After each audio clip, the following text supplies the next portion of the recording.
Ladies. Pero silang dalawa. Dito ka. Tingnan kita. Teka lang ganyan. O sige, pwedeng ganyan harap dito. Harap, para dito talay tayo. Tayo na dyan. Titimbang daw. Tumayo ka na. Uy, ang gulo. Ayos. Hindi ka uupo. Tayo lang. Huwag mo itaas damit mo para maganda tingnan. Ilan to? Pwede ko. Ano ba kita? Pen. Hindi. Sige. Hindi kami lang ang videohan. Hello guys, ito nagtitimbang ako ng mga apo ko para alam ko kung anong timbang nila, kung may bigat ba o bumababa. 10, 15. 15 ka. Baba, ikaw naman. Dali, doon ka na, makikita ka pa dyan sa video. Tapos, tuwid ang ulo. Huwag mong buka ka ang paa mo. Ay, tama pala, sige. Lang ba to?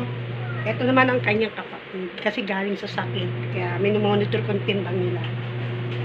Ilan yung 16, 17, 18.